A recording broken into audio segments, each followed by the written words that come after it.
The Journey program on UBC TV is brought to you by Plascon, Color Your World. Hello viewers, my name is Nasanga Margaret, Coordinator, Uganda Alcohol Policy Alliance. I'm glad to be here once again, and what we do at Uganda Alcohol Policy Alliance, we are a network organization of individual members and organizations, and we converge to advocate for regulations to control alcohol-related harm in the country. So we are here today for the woman in the urban area. At Uganda Alcohol Policy Alliance, we started way back in 2011. When it comes to the alcohol problem, it is an ancient problem that has been there for some good time. So initially, the journey started with prevention. We used to have prevention interventions. Then we had rehabilitation interventions. That's how we came up with Serenity Center, the first rehabilitation center in Uganda. But later on, we came to realize that the harm that is accrued from alcohol consumption was affecting the woman. So the initiatives that we had at that time of prevention, of rehabilitation, they lacked a backbone, which is regulation. So the advocacy component came in 2009. That's where the journey started of advocacy, where we started advocating for alcohol harm control in Uganda. Thank you so much. So what have we been doing? As I said, we are a consortium. We have members who are doing prevention work in schools where they find the girl child, even the boy child. So you find that at that time, prevention is very key, such that they dare not touch. Actually, we usually say, if you haven't started, dare not touch for the young people. And then when it comes to rehabilitation, these are people who have become prone, they have become dependent, they can no longer control. However, you find that besides the prevention and the rehabilitation, there are external factors that had to be put in the right place through regulations. So when it comes to prevention, how about the other person who is selling?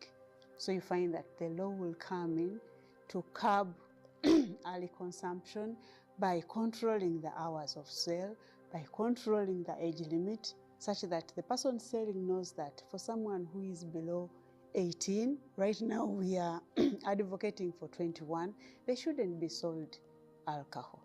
When it comes to rehabilitation, I actually want to applaud the women who have stood by their sons.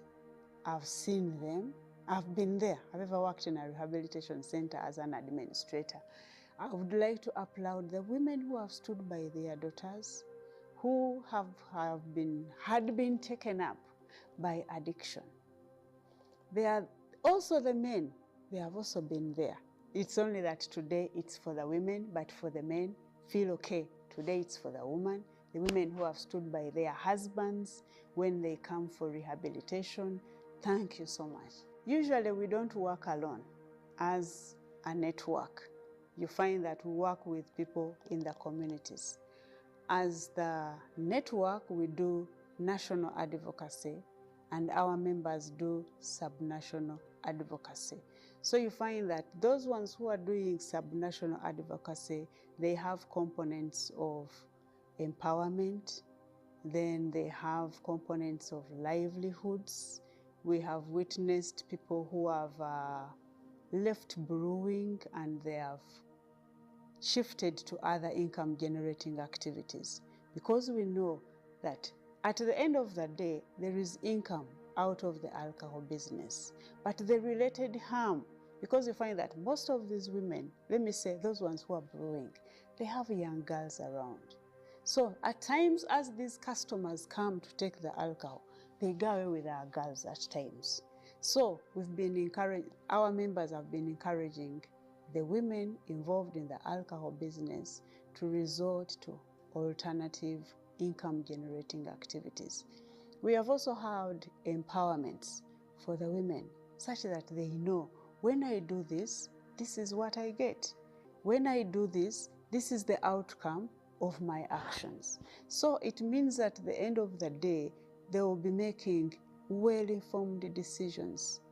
Their decision-making mechanism will be different, and it will be from an informed point of view.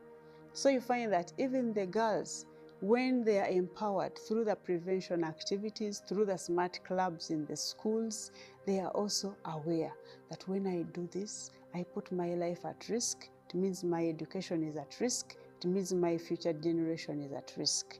So a lot of activities have been going on.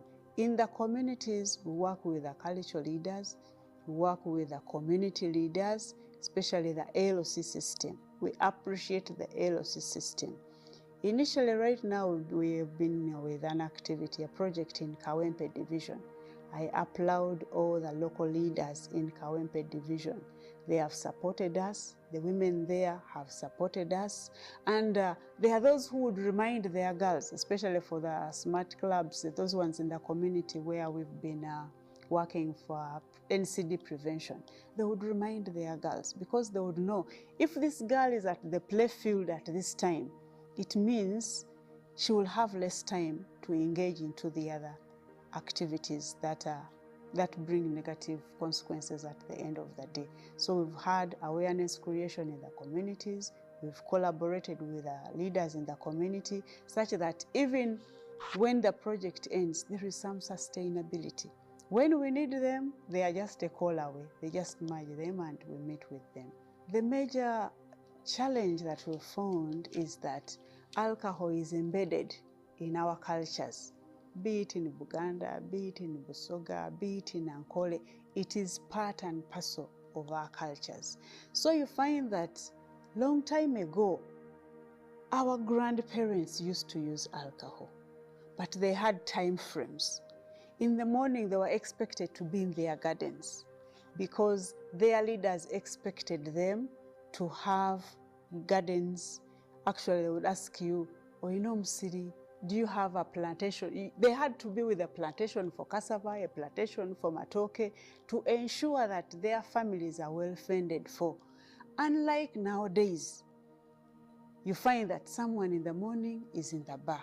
So culture has brought alcohol closer to us. When you go to those other artisans, you find that in initiation of the boy child, they use alcohol. So it is common, we grow amidst it, we've commonized it, we've made it part of us. However, we forget the other side because there are those who can taste and remain okay. However, there are those who cannot taste and remain okay. There are those who remain hooked and they advance to addiction. So the other challenge that we have faced is that the people who get money out of it, alcohol, yes, we get money out of it, but you find that when we have a sitting, there is one person who is earning and the rest are just giving this person money. Productivity has been hampered when it comes to the urban setting. If someone starts in the bar, it means productivity is hampered. The whole day is hampered. You come to the road before the ban of the alcohol sold in sachets, you find a border very early in the morning. It is like an eye-opener. On the road, someone sips, puts back in the pocket. And it came to a time whereby even our children learned taking alcohol to school. So you find that their education is also hampered. So though there is the other aspect, the good aspect of it, but the related harm that accrues to it, we have to look into it. The other challenge is that, it is, people like it for fun, every function that you get. If you don't serve alcohol, they will not come. For burials, they first ask for a jerry can before they dig the grave. If it's not there, they will not carry out the activity. So you find that we have embraced it near us, but it's like raising a lion in the house, a young cub, forgetting that when it grows, it will become harmful. So I think at this time, we've grown to a stage of the harmful stage where we have to learn to protect our young girl. we have to learn to protect the woman. When it comes to strengthening efforts to curb alcohol-related harm, the partnerships are very key. And the first partnership is within the family. We have parents who use alcohol. We need to put it away from our young people to protect them from early exposure. Long ago, we used to have families that used to brew, and they would brew for commercial purposes, for selling. And they used to protect the young children at home, not dare to touch. And there are people who would tell you today that I grew up in a brewing family, but I never tasted alcohol because my mother didn't allow me. Why didn't she allow you? She knew the harm that it accrues. So we need to work together. Today you find that brewing companies, they have regulations. They don't allow their employees to drink. You are not allowed to drink at the place of work. So we have to learn to consider, how about other employers? Do they want intoxicated employees? No. How about our teachers at school? Do we want intoxicated teachers? No. So collaboration is key with the local leaders. Then it comes to other government, where we need regulations to protect our people. We know it is already part of us. It is only the law that we are left with that can protect our Ugandans today. Right now, we have to collaborate. We have to work together. It's no longer about protecting your children alone in your family, because there is a time when you'll open your doors to send your children out. Where are they going? The child in the community, the boy in the community who drinks, who has been left to whoever it may concern, tomorrow will become your in-law. So that's why I say it is now a collective effort for all of us. The normal citizen, the legislators, our leaders, it is upon us now to protect especially our young children, the youths. Today, you can take care of your parents. Why? They had to protect you, to ensure that you are a productive person today. So tomorrow, if our young people are wasted, are taken up by alcohol, are in Butabika for rehabilitation, then it means we'll be doomed tomorrow. We'll not have a remnant, we'll not have a legacy, we'll not have a youthful person to take care of us. So it means within no time we'll be depleted. So we have to collaborate, we have to work together. And I applaud the women who are working, the women in the markets. Today, the woman in the urban setting, what I've observed, whatever job you bring, even if it's fetching water, they'll fetch water. Even if it's washing clothes, they go in homes, home after home. Thank you very much. Thank you very much. That small money that you earn, if it is saved well and right, it will accumulate. We've seen women who have made businesses from small, meager earnings. They have saved, put their money to the rightful use, and they have gained a lot out of it. They have been able to take their children to school. They have been able to put food on the table for their children. Thank you so much. It is really a right thing for this year. And they used to say, when you empower a girl, you've empowered a nation. And I believe when we get the right woman on board, it means our country will be resurrected. Because I've found that in our journey of advocacy, it has been majorly the women. And one of them is Dr. Sheila Ndianabanji. May her soul rest in peace. So they have been there at the forefront, because when these harm come, they affect especially us, the women. Culturally, because of the patriarchal system, they say, when you have a good child, the father is proud. But when you have a bad child, or who is not well behaved, it is the mother at stake. You are the mother to be blamed. So let us work together. When the women are empowered, they are given the right skills. I applaud the Ministry of Education right now. We have other skills that our young girls are getting. Besides the academics, we have vocational skills that they are getting in their schools, in the schools, whereby even after senior 4, this young girl can get an alternative income generating activity to do. So I feel we need to empower the woman, we need to empower the girl child, and even the boy child. For those ones who can drink normally, they are there, though they are few. However, test yourself. The day you started drinking, how much did you consume? And today, how much are you consuming? So you'll discover there is a progression. There is a progression. That's why we're saying, in the morning, it is time for productivity. Seize the sunrise. Do something productive. Then let alcohol, it can be your reward at the end of the day, not at the beginning of the day. Those ones who can drink normally, well, fine. However, we have those who can no longer drink normally. They are full in rehabilitation centers. However, today they are saying, how I wish I knew. So we are here to give the young women, the young girls this message. If you haven't touched, they are not touched. I'm here to thank all our partners, all our members, the members of UAPA. We are proud of the work that you do in your different several areas of jurisdiction, in your communities. We are very proud of your interventions.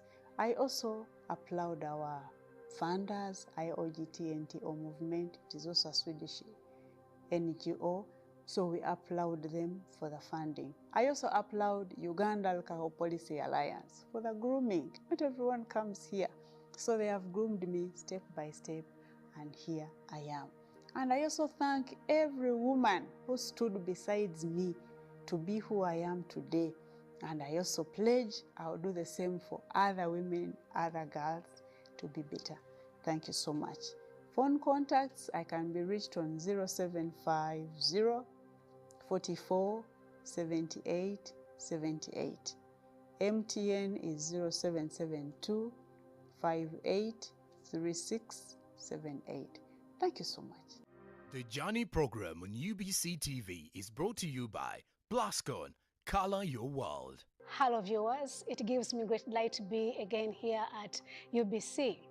I am Juliet Namkasa, Country Director, LM International. I'm also privileged to be chairing Uganda Alcohol Policy Alliance. As a woman during this season, I know it is our time as if the entire year is not ours. But this is a period when we have special focus on the woman and the girl child, seeing how we bring all our efforts, put all our energies into bringing out her God-given potential, blessing her where she's supposed to be so that she can thrive and then the world gets the best out of her. Uganda has such a huge population, over 45 million, and we know that there are so many of us who live in the rural areas.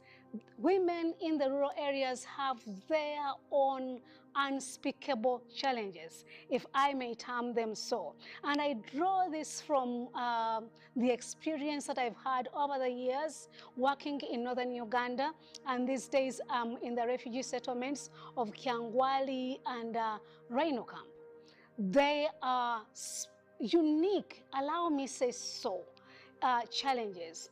One of them, culture is still very strong in the rural areas, and partly because of the low education levels. Now, when we get more education, somehow we look at our culture in a different ways. We evaluate it differently given the exposure that we have.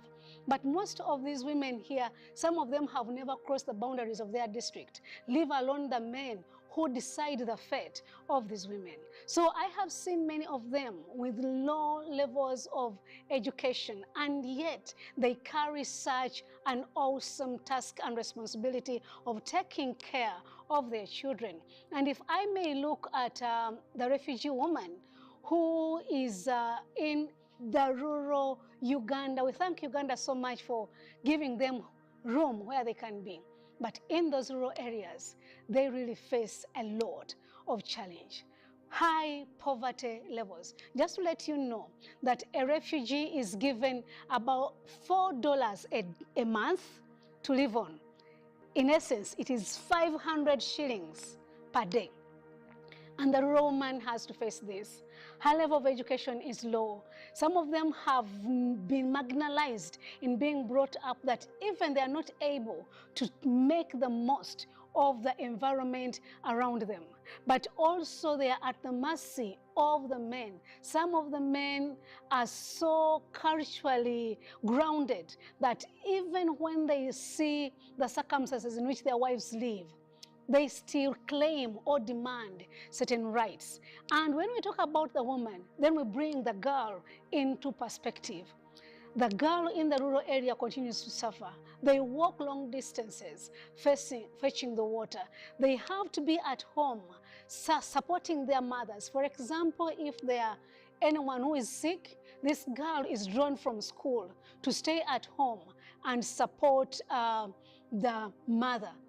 How about menstrual hygiene management?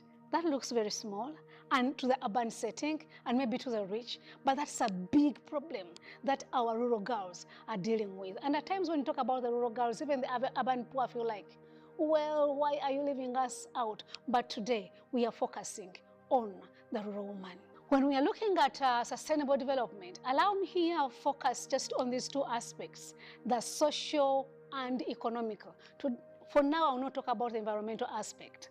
Socially, the voice of the woman is not really heard. Though today they are trying to push themselves to be heard, but a number of men do not value the women the way they are supposed to.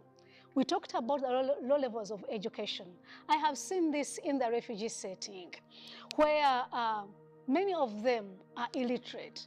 And at times opportunities for income generation come up, and then they cannot be taken on by any NGO because they do not know how to read, they do not know how to write. But also when we look at their economic aspect, we have now to bring in the social bit of it. The money they earn is not entirely theirs. This money somehow belongs to the men. This time my heart goes so much to the rural woman in the refugee setting who has 14,000 shillings a month. Maybe if she has children, then she has another 28,000. Her husband, who also has his own share, will go spend his money on drinking, but he will come back home expecting his wife to have worked out a miracle of providing food. Now, when she fails to provide food for the husband, because she has been trained that a woman cannot fail to do that, it points out as if she is a failure. She becomes the talk of the village. She's looked down upon, so she has to struggle to ensure that there is food on the table. The other aspect is that if she fails to provide, then she faces gender-based violence. So this woman has not been prepared to face the challenges she's dealing with. We saw many of them from South Sudan. They came with children. Actually, 80% of the refugees in Uganda are women and children. The men are not here. But the women have not been prepared for the challenges they are facing. And when they came in, or when they come in with their children, mostly because of trauma, the children at first are not responsive. They are not cooperative. They don't support them. We have seen women trying to construct their own shelters, and their young men are looking around. This woman has not been prepared for that. And yet, she has to bear that entire burden. The local leaders, the cultural leaders, even us, the players, one, we must empower the woman to understand her rights, to understand her responsibilities, to know that she is not supposed to be a beast of burden. She's not supposed to be at the mercy of the man. For those of us who know, we must empower them. We need policies that are going to defend or to protect the interests of the woman. For example, we are seeing that some of these men who are supposed to be protecting their wives, who are supposed to be supporting them, spend their resources either on another wife or on alcohol. Today we have an increase in drugs in the rural areas. The other day we saw a woman who, she actually gambled her entire ox plow.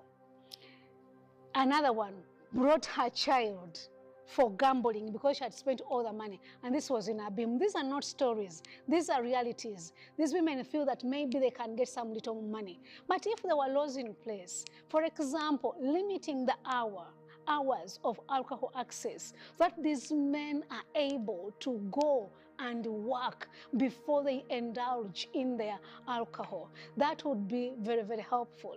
But what I have seen with women is that they draw a lot of strength from themselves. So we need to empower them to see how they can make the most of each other.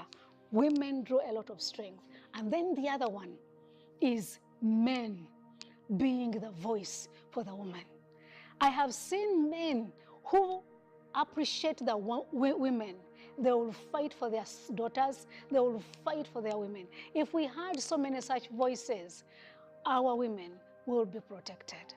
From the geographical perspective now, geographically, again, we see that cultures are very different. We have seen how the women from South Sudan behave, and then how the Congolese behave, but also how we behave in Uganda. So there has to be a lot of learning. We should open ourselves to a lot of learning, borrowing best practices and seeing how people behave and what we can learn. For example, when the refugees come to Uganda, even those older women, they are given an opportunity to go to school. I remember the smile of this. She must have been in her 40s.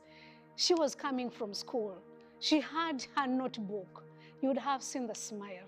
And they are borrowing this from Uganda because Uganda has gone a long way in empowering the women, opening up women to go to school. Some of those opportunities, they do not have them. So as they come into our land, they get that exposure, and then they get an opportunity to study. Another thing that needs to be done is the mindset. Some of them feel like things cannot change. We cannot learn. We cannot get better. That belongs to the men. That belongs to the other women. But we need to have them unlearn, to have them appreciate that there is another way of life. There is another way they can do things. They have to come to a level where they appreciate their value. And once they appreciate their value, you'll see them flourishing, and their contribution to our nation, to their society, will be great. When we talk about women empowerment and the whole aspect of the girl child, we forget actually that we are in a society where men have so much power. They call it a patriarchal society. Now, for us to protect the girl child, we must protect the boy child. For us to have the girl child empowered, we must advocate for positive masculinity. Now, we have a problem today that we have put a lot of concentration on the girl child, and incidentally, we have ended up making the boy child very vulnerable. I have been in the rural areas, and I have seen women who are strong enough, they're able to talk, and then a boy comes and he cannot even look anybody in the face. And I keep asking myself, this young man who cannot look anyone in the face, will he be able to marry my empowered girl? No. Consequently, we are creating a problem that we are having many of our empowered girls and they have no husbands to marry them. Can we do it this way? Go the biblical way. Have everybody empowered. Respect everybody's right. When the girl child is empowered, the boy child is empowered, we'll have a strong society. Remember, the woman in the Bible was created to help the man. Now, when the man doesn't know his role, he's not empowered, the woman carries an extra burden. As we celebrate the Women's Day, we are looking at the woman and the girl child, issues to do with rights, empowerment, equality. Allow me to say this. The rights of the woman and the girl child mostly are violated within our culture setting. If culture speaks right about the girl child, will have their rights respected. The nation Uganda has gone gone a long way driving this agenda, and we need to drive it even further. Let us have our girls more and more empowered. Let us strive for equality. And I hope we know that what that means. It doesn't mean that we are putting our men down or that we are putting the girl child above, but we are saying, give everybody what rightfully belongs to them. Give them their rights. When you give the girl child their rights, I'm telling you, the nation thrives. I belong to Mary Stuart Hall, and our theme, our motto was, we empower a woman, a nation empowered, and that's what we are driving for. I would like, first of all, to thank the government of Uganda for creating an enabling environment for us to work. I work in an NGO. If it wasn't peace for peace, we wouldn't be working. But also to thank them for the open door policy that they have, allowing the refugees to come, because we are having a lot of work there. I also thank the Swedish government. They are giving us a lot of money, because most of the money we are using is from Sweden, reaching out to the rural areas. But allow me special thanks go to the population that we serve. If they didn't welcome us, we would not be able to serve them. If the local governments didn't give us our permission to serve, we would not be serving them. So thank you, Uganda. Thank you, our people. God bless your heart. Just in case you like us to take this discussion further, allow me give you my phone contacts. 0772 30 83 83. Airtel 0702 30 83 83. I say all this for God and my country. Blessings.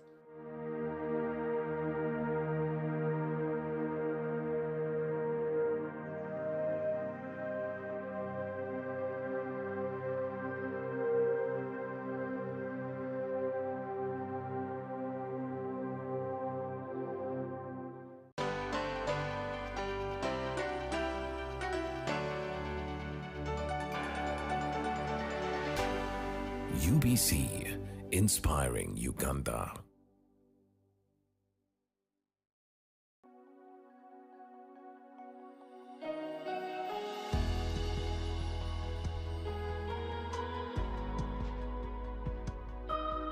Hello viewers again, thank you for tuning in to UBC. Thank you for following this series of I Am a Soldier. And they are from this book which